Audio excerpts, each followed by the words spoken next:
birthday. So, and then afterwards she has copies for sale, and we'll be happy to sign them. Obviously a great gift for somebody. You can't start your shopping too early, in my opinion. Okay, Sarah, thank you. Okay, well, thanks everyone for coming. I'm Sarah Jordan Hines, and I'm here to talk to you about my book today. So this project came together over the course of a few years. I didn't intend for this to be a book originally.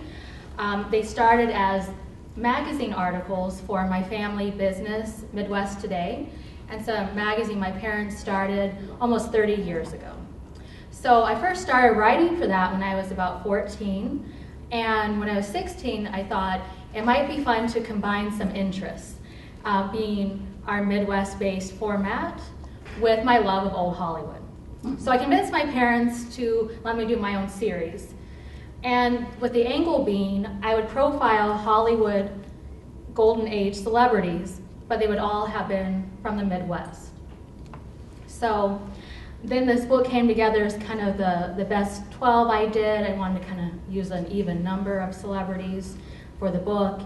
And then I spent the last couple of years just kind of editing these through, expanding them, and getting them into more of a book format compared to how they ran originally in the magazine. And of course, when you go back and see your writing at age 16 compared to 28, you just kind of want to, spice it up a little bit and add some more sources and expand from that. So in some of these cases, I interviewed people related to these celebrities, sister, niece, cousin, that kind of thing. In other ways, I relied on kind of what you call archival material. There were so many fan magazines in the 30s and 40s and 50s, and just popular culture magazines, Life magazine, Coronet, Saturday Evening Post, those types of things. And there were a lot of really good interviews that these celebrities did. And then, of course, newspaper archives. A lot of these interviews maybe ran in the Pittsburgh Journal, but they were picked up by the Associated Press, and that's how they got the interview. So that might be how I found them, but it was syndicated throughout the country, and a lot of newspapers would run different stories. So that's kind of how I put stuff together, and I thought I would kind of spend some time telling you about these 12 people, and then read a little bit of an excerpt from my foreword, which I think gives you kind of a good overview of who these people are. So the 12 people in my book are Clark Gable, Carol Lombard, Jean Harlow, Spencer Tracy, Rock Hudson, Marilyn Maxwell, Ann Baxter, Gene Seberg, Jane Russell, Dorothy Dandridge, Jane Wyman, and then the last chapter deviates a little bit. It's on Luella Parsons, the gossip columnist. It's my favorite chapter. So all movie people, but of course she herself was not an actress, at least officially, we'll say. So I'd like to just read a little bit from my foreword. I think it maybe gives a good rundown of kind of who these people are, where they're from, that type of thing. So Going Hollywood, Midwesterners in Movie Land is the first book of its kind to chronicle the lives of 12 Hollywood legends, all from the heartland, a region whose wholesome image is in stark contrast to the glamour, glitz, and excesses of Hollywood and its inhabitants. I seek to tell the story behind the story of some of Tinseltown's most beloved entertainers. Leaving behind cities filled with billowing smoke emanating from the tops of factory smokestacks, overcrowded tenements, or impoverished rural landscapes, these 12 Midwesterners embarked on journeys which ended up in the place where perky teenagers get discovered, drinking a soda sitting at Schwab's drugstore counter in Hollywood, where there are more movie stars than stars in the heavens, and dreams really do come true. I have pondered the question regarding what qualities did growing up in the middle part of America endow these people with such that they were able to achieve star status. Surely it was not their innate talent alone. I theorize it was an amalgam of factors, such as the heartland's values, climate, geography, economy, and culture. The strong work ethic, religiosity, struggle to overcome obstacles, and the pervasive humility and empathy of Midwest natives all provided these stars with experiences that shaped them as individuals and helped them to be ready to shine when opportunity came knocking. They were each unique personalities, to be sure, but they all had traits which moviegoers could relate. The celebrities profiled in this tome grew up in different economic times. Some no doubt were desperate to escape the Midwest. The proverbial train whistle at night beckoning them to far-off places, perhaps. Although the Colorado Gold Rush of 1859 that had induced Americans to shout "Westward Ho!" and the quote attributed to, but never confirmed as having been expounded by Horace Greeley, "To go west, young man," had predated the verse of the stars I've written about here, there was still a fascination with California as the land of sunshine and golden opportunities. It remained in the public consciousness well into the 1950s, especially as the interstate highway system began to connect even the remote areas of the nation with both coasts. So while the Midwest certainly contributed many characteristics to these 12 celebrities, the hardships they encountered in the region, incongruously known as America's breadbasket, might have also provided the motivation for them to seek a better life in Tinseltown. The book kicks off with a profile on Clark Gable, best known for his portrayal as Rhett Butler and hailed as the King of Hollywood. He went from a day laborer on a farm in Ohio to cinematic royalty. The rugged He-Man image he projected on celluloid was genuine to a certain extent. He enjoyed hunting, fishing, fast cars, and had worked manual labor jobs. But fans didn't know of Gable's intellectual interests, only about his suave playboy ways. He wed his soulmate, actress Carole Lombard, only to lose her 3 years into their storybook marriage. More than anything, Gable wanted to be a father, yet he would never know his 2 children. Comedian Carole Lombard, a stunning blonde from Indiana with impossibly high cheekbones, was known as the Hoosier Tornado. She never grew out of her tomboying tendencies, even after she became a highly sought-after, glamorous leading lady. She hunted, fished, played sports, swore like a sailor, and was known for her love of practical jokes. Above all else, however, she was devoted to her great love, Gable. Loyal to her country and the cause of defeating the Nazis, Lombard set off on a war bond selling tour in 1942, never returning home alive. Long before blonde bombshell Marilyn Monroe and Jane Mansfield capitulated to stardom, there was Kansas City, Missouri native Jean Harlow. Her sexy figure, bleached locks, and feisty speech made her one of the most popular movie stars of the 1930s, but her sensual image concealed her deadly health problems. Spencer Tracy was born and raised in Milwaukee, Wisconsin. He became a beloved film star due to his natural acting abilities and relatable average Joe persona. He made moviegoers believe they weren't watching a scripted scene shot on a soundstage, but rather were in the presence of Spencer Tracy just being Spencer Tracy. In reality, he was the embodiment of Catholic guilt, a man who suffered from alcoholism, insomnia, and insecurity. Michigan City, Indiana native Ann Baxter is best known for her role as the conniving Eve Harrington in the 1950 film All About Eve. From the infamous Ann Baxter-Betty Davis feud to motherhood in the Australian outback, to being the granddaughter of famed architect Frank Lloyd Wright, Baxter's life story is a colorful bricolage. She won an Academy Award for The Razor's Edge, appeared in the religious epic The Ten Commandments, and enjoyed a 40-year-long career in film, television, and theater.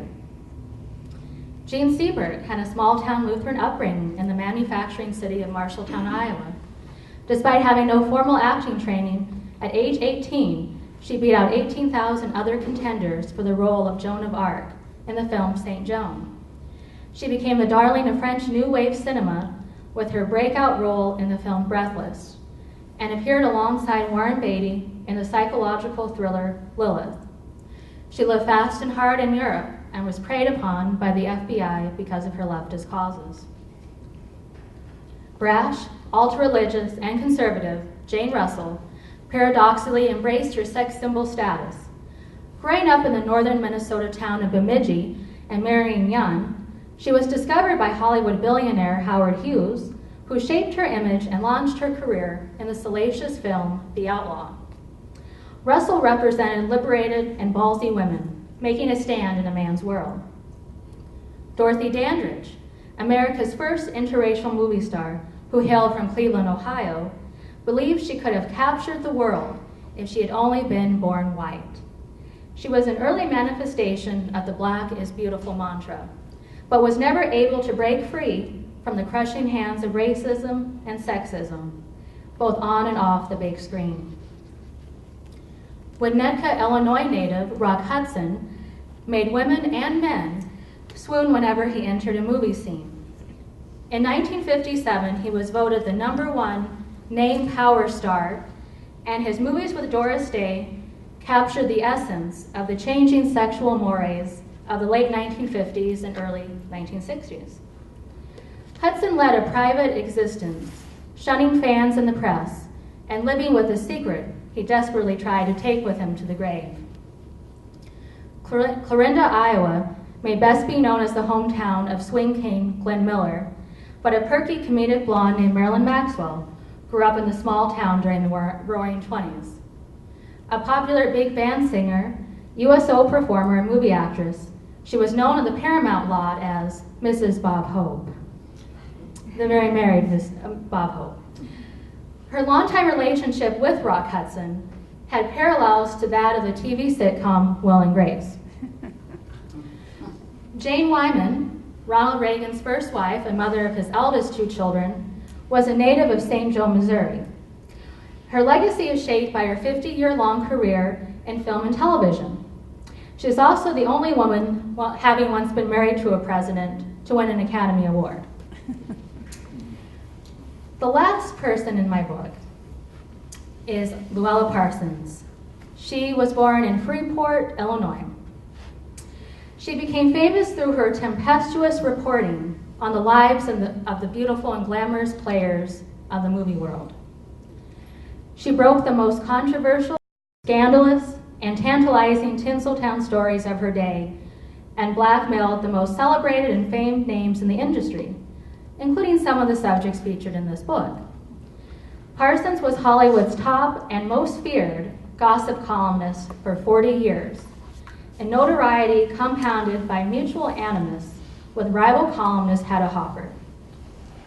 I interviewed friends and relations of the aforementioned subjects, gaining an insider perspective into the lives and deaths of these 12 celebrities.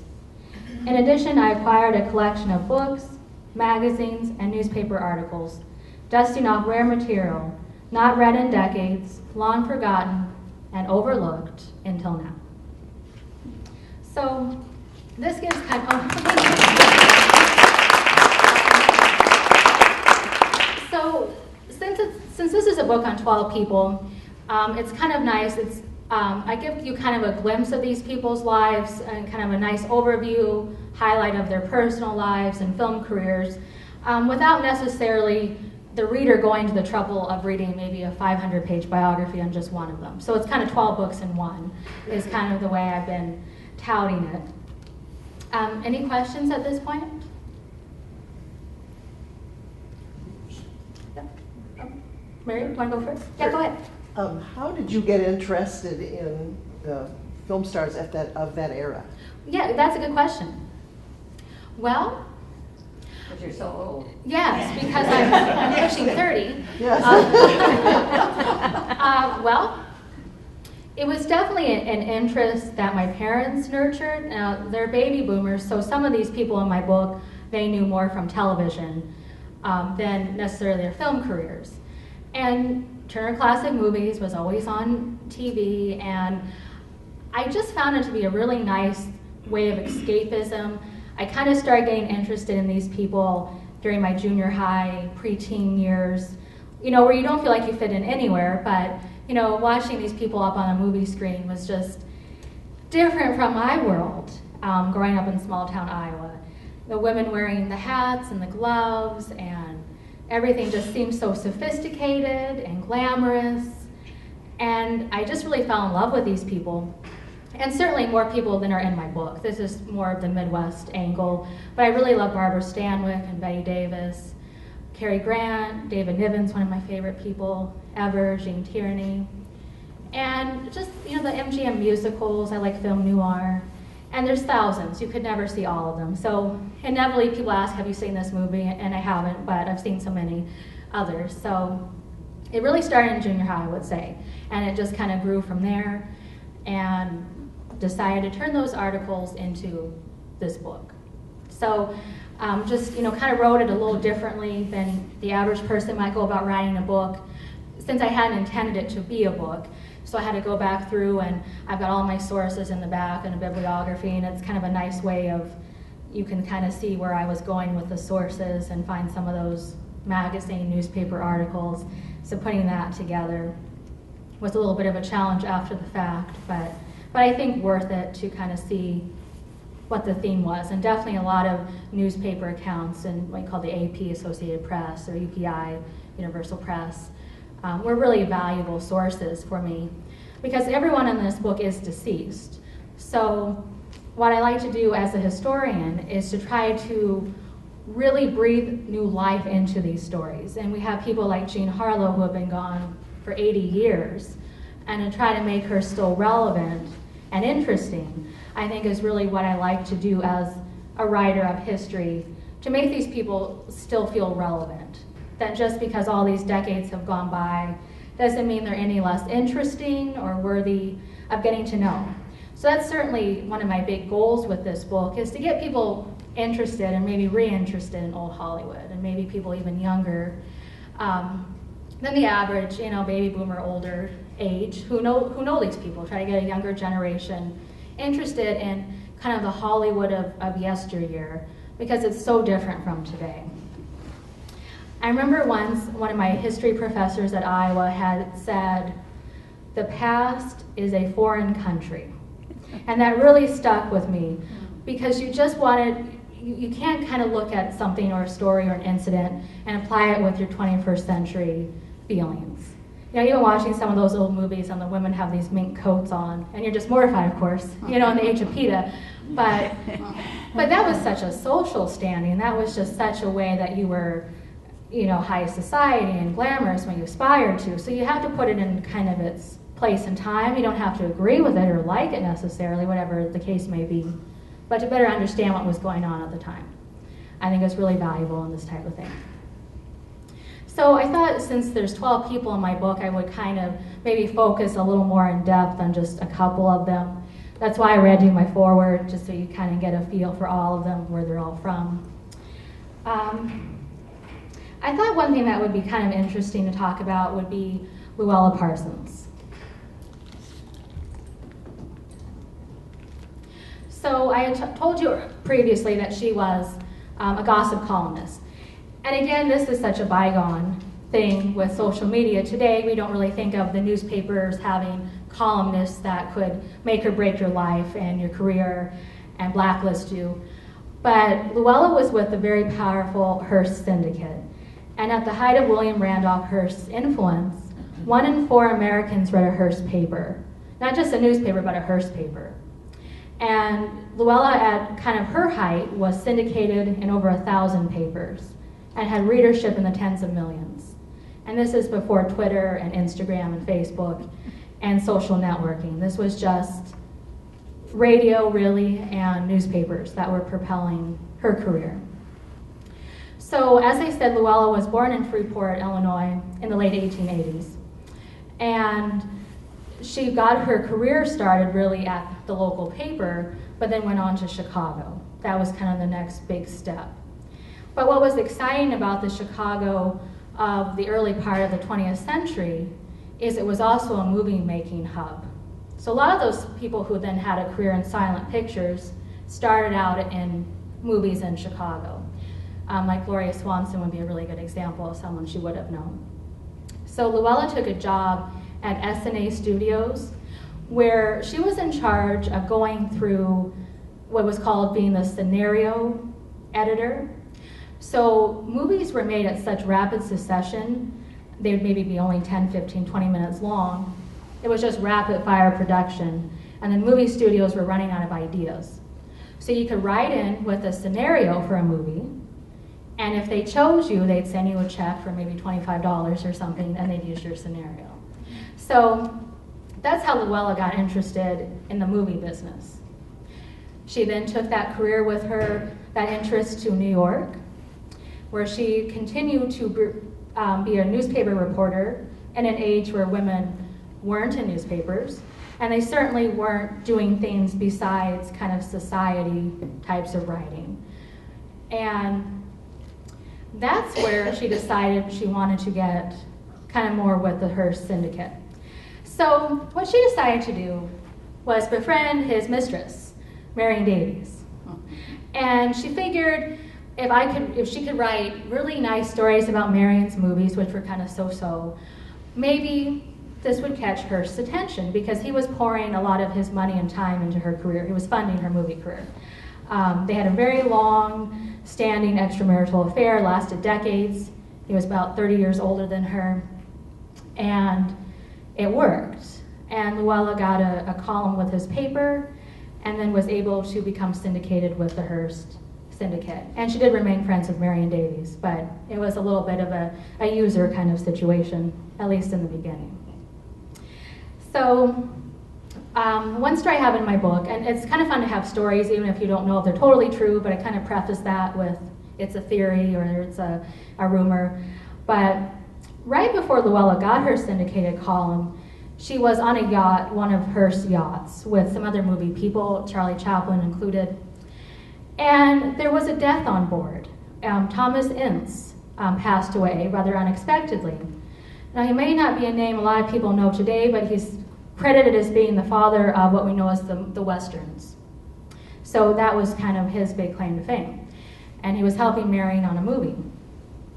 Well, he passed away rather unexpectedly. I believe he was just in his late 40s.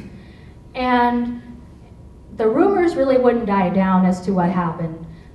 Charlie Chaplin's secretary, for instance, he had maintained for years that Ince had been shot in the head and had seen a bullet wound. And of course, the speculation, what had Hearst killed him? Was it something of concern about Marion Davies? Oh, he was always concerned about her having an affair, even though he himself was a married man, having an affair with her. And perhaps Luella had covered this up. She decided, I'm going to go with the story. Ince was immediately cremated. His wife got a very nice bonus, got to move into a nice house. Luella got her syndicated column. There's been some movies made on this. There's books out here on this. I don't know what happened. Everyone who was on board is now deceased, of course. But I wouldn't put it past her on that. I think Hearst had a very complicated relationship with Marion Davies, and if he thought she was some kind of affair, I think he maybe could have pulled the trigger. And of course, he was so powerful, the police were never brought in on this, and it's just kind of passed into film lore at this point. So, kind of to get a better idea of Luella Parsons, to just think about her influence. If you didn't want to do an interview with her, she'd write a story about you anyway. And it maybe wouldn't be factual, it would be totally libelous, but William Randolph Hearst was her boss, and he was a billionaire. And you could sue, you could try, but they were still going to print the stories because they sold. So Luella was very big on getting exclusives from the movie studios. They obliged her with that, which was really rather amazing.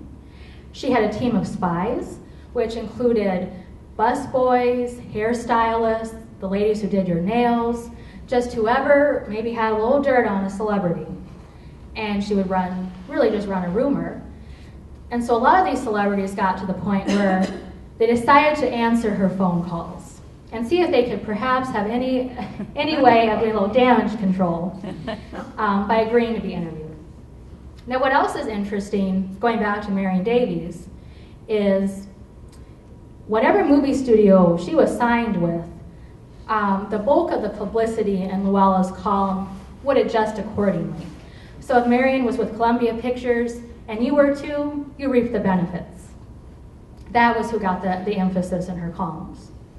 My favorite anecdote about that is when movies went from silent to talking pictures, a lot of careers ended early.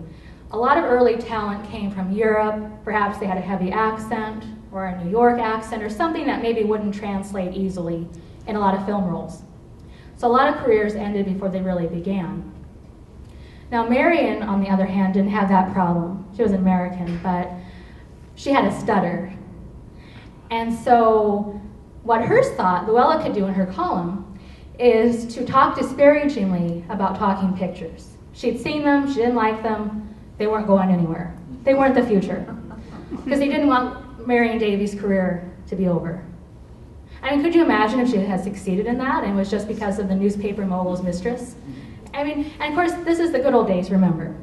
Don't forget, when people had morals. So not like today, not like today. But you know, and when you dig into old Hollywood like I have, you see what was projected on celluloid was so different from the personal lives of these people and how the studios worked. For instance, Jean Harlow, talking about her, she was quite a glamorous blonde, really that first blonde bombshell. It was brunettes really before the 30s who were kind of the glamorous ones. So she was really the first. And she was quite an intellectual. She wanted to be taken seriously. She didn't like the sex symbol image. She was very close to her mother and just very different from what you saw on screen.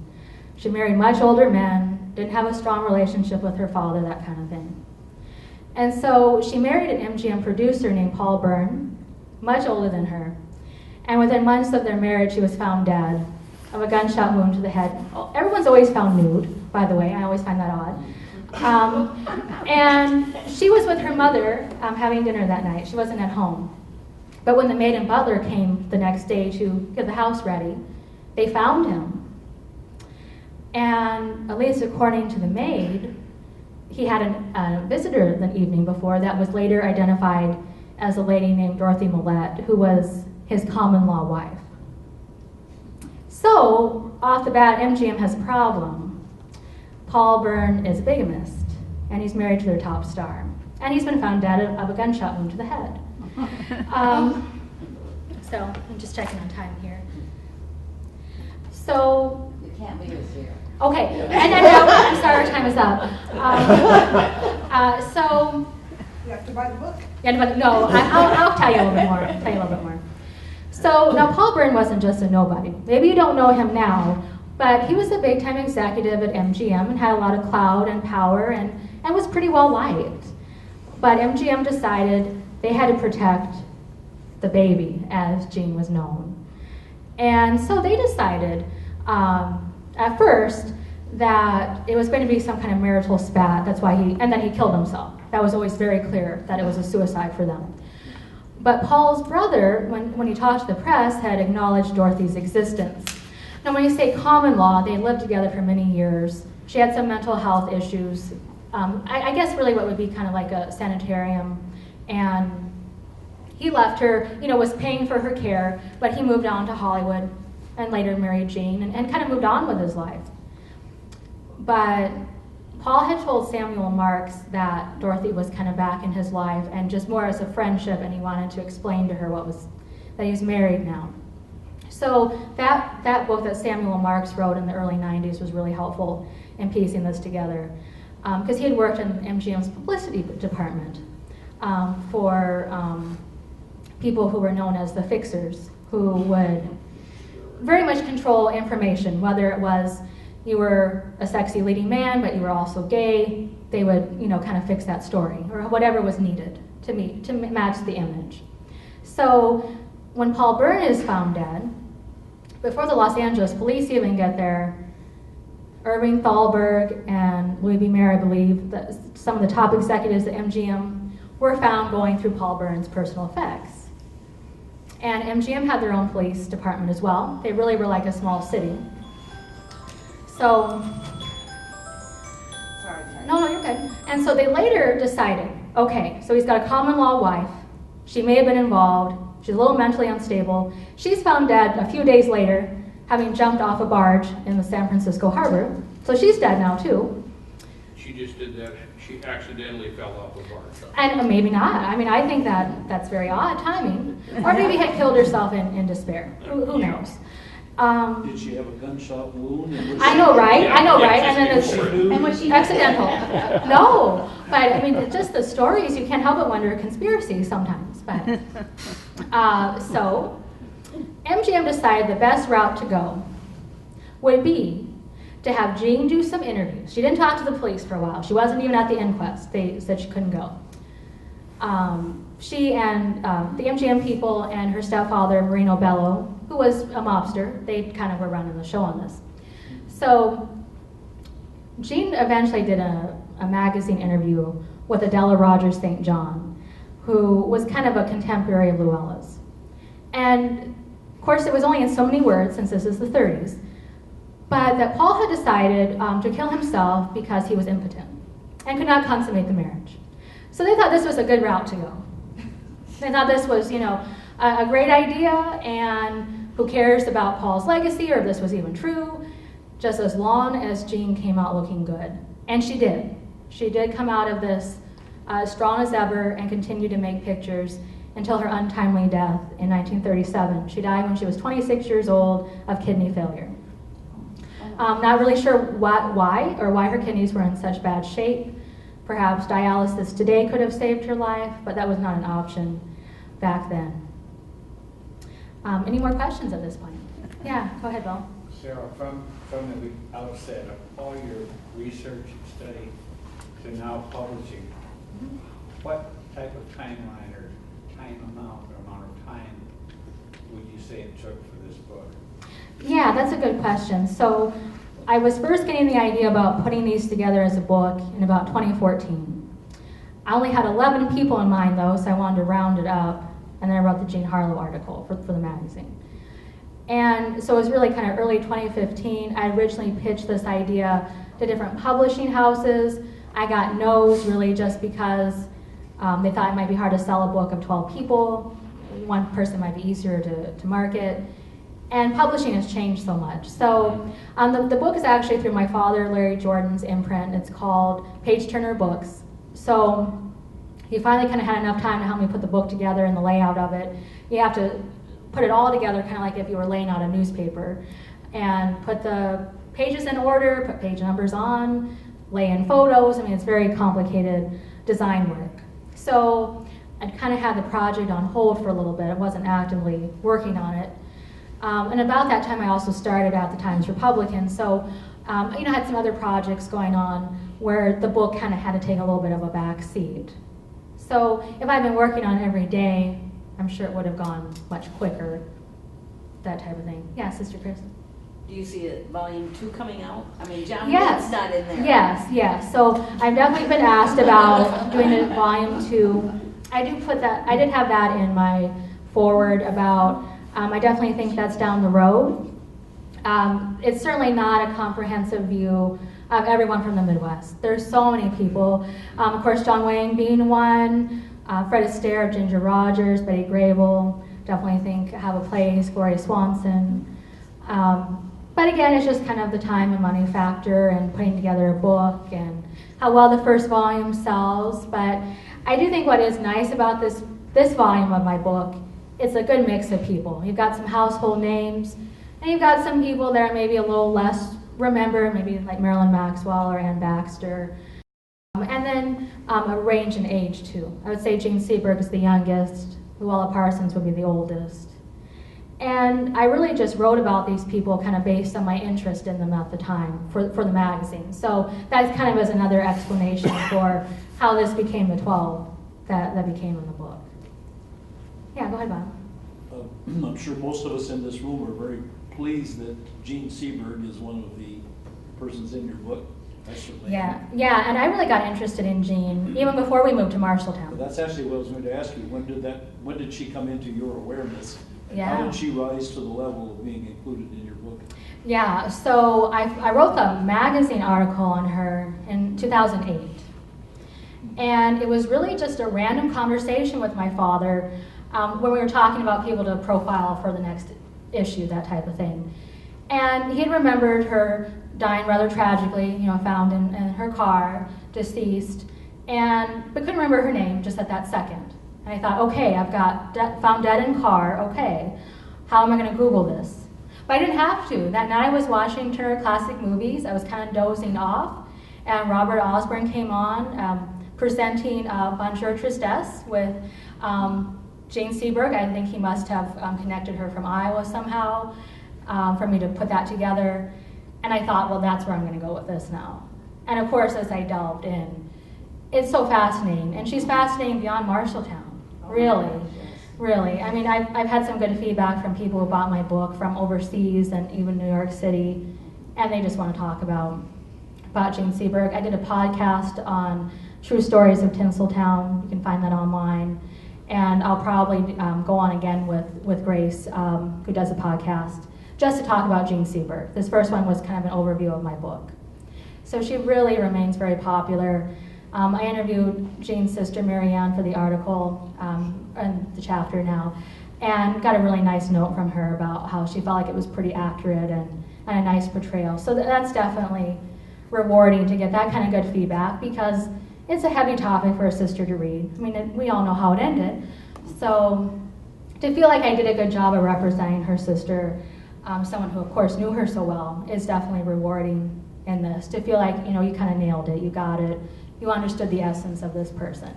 So that's certainly what I hope I've done with the other 11 people in my book. And whether you're familiar with them or not, I think you will be after you read it. The chapter is about 15 to 25 pages each, so it's a quick enough read, get a good overview, and might inspire you to pick up their movies. Anything else? I just want to make sure I'm still doing okay on time. I was going to devote the other part of this time to signing copies of the book. I know we booked this space for about an hour, so I did bring copies of the book, no pressure if you're interested. They're $15 a copy. I'm going to take cash or check, so I'm just going to have a spot in the back of the room for the rest of this time to meet you, talk to you a little more in person. My husband Andy's here too. He can help you with some of that. I'd be happy to sign books, personalize them, great for Mother's Day. Really the classic film buff in your life. Anyone who loves movies, loves the Midwest, loves a good story, loves good mystery. There's a lot in there. A lot of mystery, a lot of intrigue, a lot of tragedies, but I think these people are also very likable too. They have their foibles, but they have their redeeming qualities too. Did they catch the guy that shot her husband? Well, Jean Harlow. Yeah. It was ruled a suicide. So they never pursued that? No. And my theory is that Dorothy Millette had killed him. He invited her to his home and said, I'm married to Jean Harlow now. We're not a couple anymore. And she killed him, Some type of argument ensued. They had found broken glass, and it looked like a struggle had taken place. But that's just the Bain and Butler. Why believe them? They work there.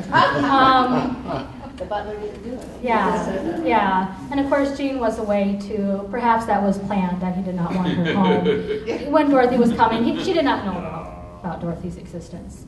And since she died so tragically later, it just sort of, but again, the story about him being impotent, they seemed okay with, which, is a little insulting to someone, not knowing the true circumstances. They had found a note in his desk, not signed, or I guess it was signed, but not dated, and not addressed to anyone, with the cryptic line, "Last night was only a comedy." And that's how they jumped to that. So, and a little bit, the whole note's in my book too, and you can just kind of make your own judgment call on some of these things. I love to present the theories and the rumors. It's fun to kind of speculate, but I do preface it with, we don't know for sure in some situations. And some things are so lost to time that you really only have the stories in some of these cases, and you can draw your own conclusions. I just want to make a comment. I wish Mother were here. She died in 2007 because she was such a movie fan, and I remember the Hollywood magazines, the movie star magazines, They were always in the house, always in the house. Yeah. And I think about her because how much movie stars affected people's lives. Growing up in the Yes, 40s absolutely. and the 50s, and I can still see my mother doing kind of a Hedy Lamarr kind of thing. It was so powerful. Yeah. The effect was so powerful. I mean, the popular culture thing is still so true today. I mean, that cult of celebrity and how these people seem to feel like family sometimes, or a friend, or you know them, and I think that's why that's going to always resonate. And I just love to talk about this era, kind of the studio age, studio era, golden age, because these are a lot of the front runners of this this business, and they're still very, you know, they're valuable, and their contributions to film history, I think, have value. So I love to help keep that alive. I still good on time, Sarah? I wanted to keep. Okay, yeah, go ahead. Another question. Of the people that you interviewed, who was maybe the most unique or stands out in your memory? Yeah, that's a great question. So for the Ann Baxter article, I talked to one of her daughters. I talked to her daughter, Melissa Gold, who was very, very chatty with me on her views of Ann as a mother. Not an abusive mother by any means, but just how her film career had come first. And, you know, sort of, in her words, they were latchkey children. And Ann had grown up with such affluence. Her mother was Frank Lloyd Wright's daughter. So she had come from considerable wealth. Her father had been wealthy too. But she kind of left Hollywood in the 60s to pursue a younger man, got married, left Hollywood for love, and she lived in the Australian outback for a few years, like washing clothes down by the river. Oh. And I love that. I read her memoir to help me, Ann's memoir, to help me with that chapter. And Ann is just really fascinating. I love her in All About Eve. That's my favorite movie of all time. What was the movie? All About Eve. Oh, And she yes. plays Eve. She's the Eve Yes. character. And it was the first movie that two women from the same film were both nominated for a Best Actress Oscar. Ann and Betty Davis were both nominated. And as the rumor goes, they split the vote, and Judy Holliday won that year instead. And Gloria Swanson was also up. So a lot of good stars there. So, you know, kind of the real life upstaging, if you will, kind of saga, like the movie. So yeah, Melissa was very interesting. And one of my favorite anecdotes, I would say, is Melissa is an interior designer now.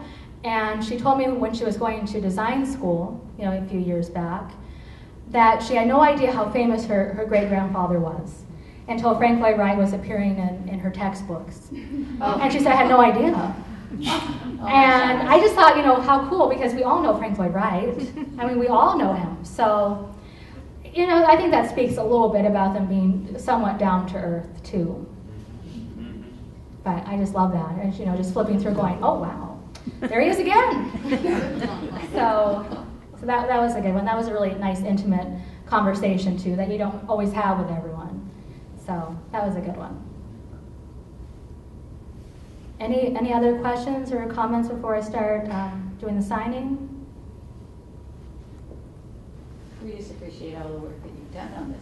Oh, well, thank you. And thank you all so much for coming. It's very flattering just to even have one person come, really. So I really appreciate that you all took time out of your days to come and hear me talk. And I hope I've inspired a little bit of a love of old Hollywood in you. And of course, you know, get my book, No Pressure again. But, you know, it's a good overview. It's a good way to kind of learn about these stars. Yeah, All About Eve is the Betty Davis playing the aging stage star, and Ann Baxter comes in as the young protege who, you know, helps her take off her makeup at night and wants to date her fiance and, you know, kick her out of the show kind of thing. So You're right to correct that. no, just so you know, yeah, but you're very right about how movies had such an influence in, you know, pop culture to science, to medicine, and all of that kind of thing. You can't discount their influence. Thanks for coming out. And if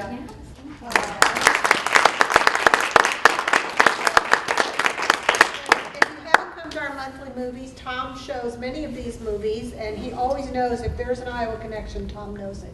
So.